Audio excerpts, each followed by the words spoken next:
Have you ever felt that something is off in your intimate life, but you cannot quite explain it? Maybe your body does not respond the way you want it to. Maybe anxiety shows up right in the most vulnerable moment. Maybe you feel blocked, numb, or disconnected from pleasure. Or maybe you just feel uncomfortable in your own skin, like your body is somehow not good enough for real intimacy. If any of that sounds familiar, please know this. You are not broken and you are definitely not alone. Today, we are going to talk about how mindfulness can help with four very real and very human struggles: sexual anxiety, psychological erectile difficulties, and shame or embarrassment about your own body. And if you stay with me until the end, I will guide you through a short, gentle mindfulness practice that you can start using today to begin healing your relationship with your body and your sexuality in a safe and conscious way. Before we dive in, if you are interested in mindfulness, emotional healing, and personal growth, I would love to invite you to subscribe to this channel. You will find tools here to calm your mind, understand your emotions, and walk through life with more awareness and self-compassion. All right, let's breathe together and begin. Take a slow breath in through your nose and gently exhale. One more time, in and out. You are safe here. Mindfulness is not about achieving some perfect state. It is not about fixing yourself. Mindfulness is simply the practice of paying attention to the present moment with curiosity and without judgment. When we bring that kind of awareness to our sexuality, something powerful happens. Instead of fighting our body, we begin to listen to it. Instead of attacking ourselves with criticism, we learn to respond with kindness. And slowly, the nervous system stops seeing intimacy as a threat and starts seeing it as a place of connection again. Let's start with the first area. Sexual anxiety is that inner voice that shows up in the most vulnerable moment and says things like, "What if I cannot perform? What if they judge my body? What if I disappoint them? What if this happens again?" Your body might be trying to open to intimacy, but your mind is in the future, predicting disaster. Or stuck in the past, remembering a time when something did not go well. Anxiety is basically your brain trying to protect you, but in a clumsy way, it says, if I think of everything that could go wrong, maybe I can control it. But of course, the more you try to control, the more tense you become. Mindfulness gently breaks this loop. Imagine you are with your partner and your mind starts racing. Instead of trying to force the anxiety away, you do something different. You notice it. You might say internally, "I feel anxiety in my chest right now. My heart is beating faster. There is a story in my mind that I might fail." You do not fight it. You name it. There is a famous idea from the psychiatrist Viktor Frankl that says, between stimulus and response, there is a space. And in that space, you have the power to choose. Mindfulness helps you find that space in the middle of anxiety. In that space, you can take a slow breath. You can feel your feet on the ground. You can gently bring your awareness back to simple sensations: the warmth of skin, the rhythm of breathing, the feeling of being held. You are not analyzing, you are not trying to perform. You are simply present. Sexual anxiety loses a lot of its power when you stop believing that it means there is something wrong with you. Instead, you see it as a learned response, a pattern in your nervous system that can be softened with awareness and kindness. Now, let's talk about erectile difficulties that come from psychological, not medical causes. First, an important note.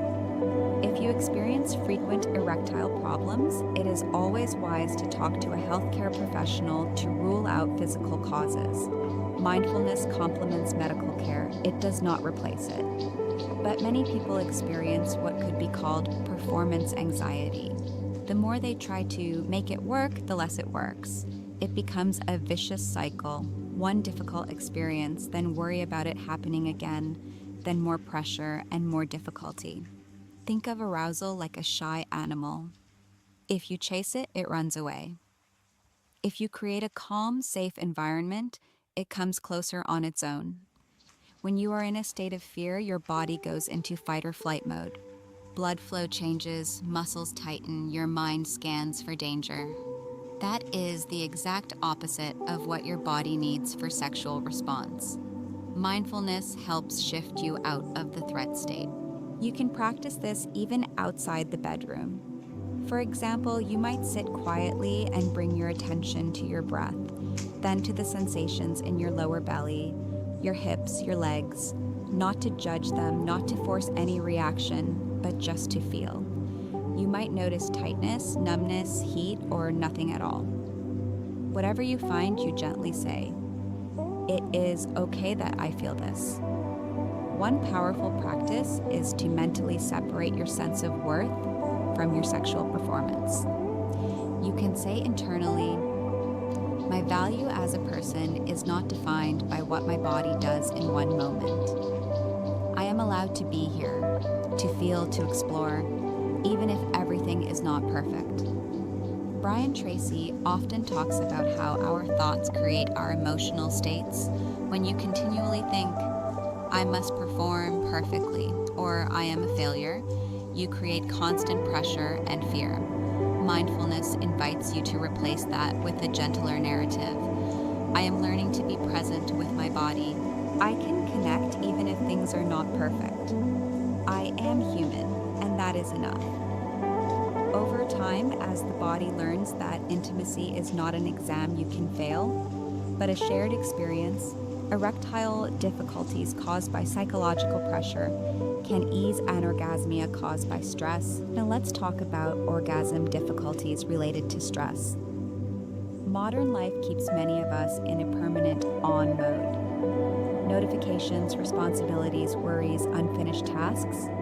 The mind is always running like a loaded browser with 30 tabs open. In that state, it is very hard for the body to fully let go. Orgasm is not just a physical event. It is also a psychological release. It requires some level of surrender, of trust, of feeling safe enough to stop controlling. When stress is high, the mind often stays in manager mode, even in intimacy. Did I answer that email? Do they like what I'm doing? Do I look okay? Is this taking too long? Again, mindfulness is a way of changing your relationship with your inner noise. Instead of trying to force an orgasm, you shift your goal. The goal is not, "I must reach the end." The goal becomes, "I will fully feel the journey." During intimate moments, you can practice mindfulness by focusing on the breath, feeling the rise and fall of your chest, paying attention to particular sensations without judging them as enough or not enough, noticing when your mind jumps into stories and then gently bringing it back to the body. You might even tell your partner if you feel safe. Sometimes my mind gets very busy. I am working on being more present. If I get quiet for a moment, I am just tuning into my body. That kind of honest communication combined with mindfulness removes a lot of the hidden pressure. There is a beautiful idea in many contemplative traditions. What you resist persists. The more you fight your difficulty reaching orgasm, the more tense and frustrated you become. Mindfulness invites you to stop fighting and start listening. What is my body trying to tell me? Where do I feel tension right now? What would it look like to create a slower, safer, kinder space for myself? An orgasm that comes from a calm, present, accepted body is very different from one chased with anxiety and judgment. Mindfulness moves you toward the first. Now we arrive at a very sensitive topic, shame about the body. So many people feel unworthy of pleasure because of how they see themselves. I am too fat. I am too thin. My scars, my stretch marks, my shape, they are ugly. No one could truly desire me the way I am. When you carry these beliefs, intimacy becomes a stage where you feel on display, not a space where you feel at home. Author Brené Brown describes shame as the intensely painful feeling of being unworthy of love and belonging. When shame attaches itself to your body, you might avoid the lights, avoid certain positions, or avoid intimacy altogether. Mindfulness does not magically erase these beliefs overnight, but it gives you a pathway to transform them. Instead of relating to your body only from the outside, like an object to be judged, you start relating to it from the inside as a living experience. You might stand in front of a mirror for a moment, not to criticize, but to observe. Notice the shape of your shoulders, your chest, your stomach, your legs. You might feel a wave of judgment rising. That is okay. You do not have to stop it. You just notice it. Then gently you place a hand over a part of your body that you usually reject. Maybe your belly, your thighs, or your chest. And you breathe. With each breath, you can silently say, I am learning to be kind to this part of me. This body has carried me through life. I do not have to love everything today, but I can start by softening my hatred. Through mindfulness, your body stops being an enemy and slowly becomes an ally again. In intimacy, that means allowing yourself small acts of courage, leaving one more light on than usual, letting your partner see a part of you that you usually hide, letting go of sucking in your stomach for a few seconds and just breathing naturally. It may seem small, but these are acts of reclaiming your body. And remember, no one has a perfect body. Even the people you think look amazing often battle their own private insecurities. What truly creates attraction and connection is not a flawless body, but a present, open, and authentic energy. If what we are talking about is resonating with you, and you feel that this kind of honest, mindful conversation about life and emotions is helpful, I would really appreciate it if you hit the subscribe button. Subscribing helps this kind of content reach more people who might be silently struggling with the same issues. And it also means you will have more tools and practices like this one in your feed, week after week. Now, as promised, let's move into a simple mindfulness practice you can use to begin healing your relationship with your body and your sexuality. You can do this practice alone. Do not do it while driving or operating anything that needs your full attention. Give yourself these next few minutes as a gift. Guided mindfulness practice for body and intimacy. First, find a comfortable position. You can sit on a chair with your feet flat on the ground, or sit or lie down somewhere you feel safe. If it feels comfortable, gently close your eyes. If not, you can keep them open and rest your gaze on a single point. Begin by taking a slow breath in through your nose. Let the air fill your lungs. And exhale gently through your mouth. Again, inhale, exhale. Feel the contact between your body and whatever is supporting you. Your feet against the floor, your back against the chair, or your body resting on the bed or couch.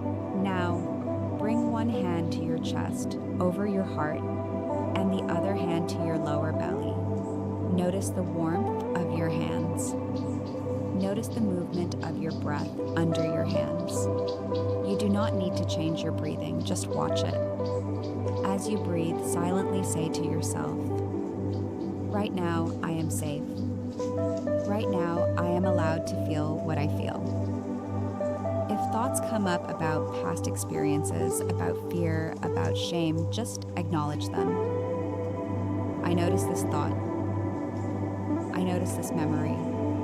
And then gently bring your attention back to the feeling of your hands on your body and the movement of your breath.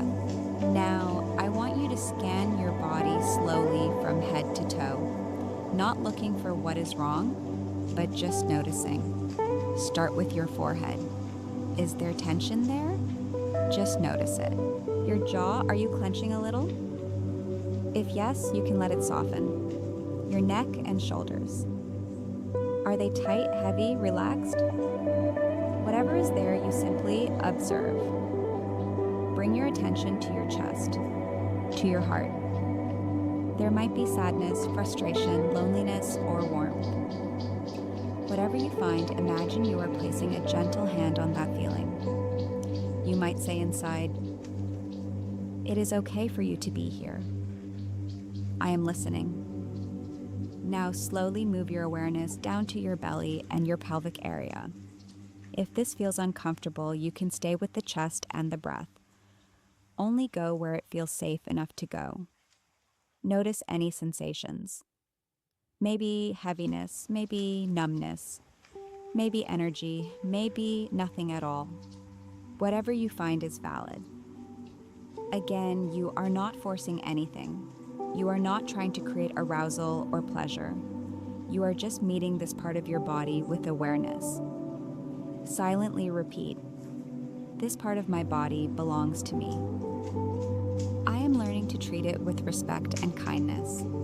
I am allowed to have a healthy, conscious sexuality. If shame shows up, do not fight it. Notice where you feel it. Maybe in your throat, maybe in your stomach, maybe in your chest. Send a breath there. Inhale into that area. Exhale and imagine a tiny bit of tension leaving your body. Now bring to mind a version of yourself who feels a little more free, a little more at peace with their body. They do not have to be perfect, just one step ahead of where you are now. See this version of you standing or sitting in front of you. Notice how they breathe, how they stand, how they look at themselves. Imagine that this version of you gently places a hand on your shoulder and says, "You are not broken. You are growing. You are allowed to learn and take your time." Take that in. Let those words land somewhere inside you. Now take a final deep breath in. And as you exhale, slowly bring your awareness back to the room. Feel your feet, your hands, the sounds around you. When you are ready, gently open your eyes or lift your gaze. Healing the relationship with your sexuality is not a one-night project.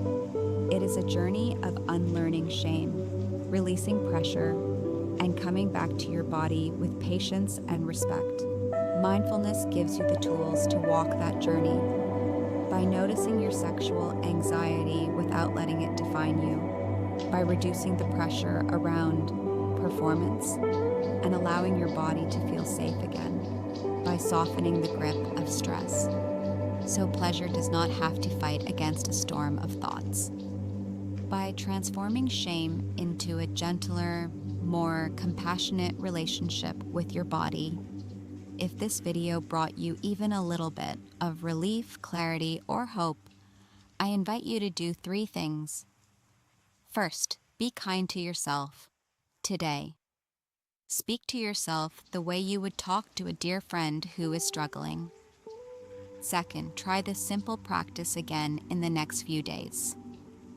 Repetition trains your nervous system to feel safer. And third, if you have not yet, subscribe to the channel, like this video, and share it with someone who might need to hear that they are not alone. Thank you for trusting me with such a sensitive part of your life. You deserve a healthy, conscious, and peaceful relationship with your body and your sexuality. I am proud of you for being here, and I will see you in the next video.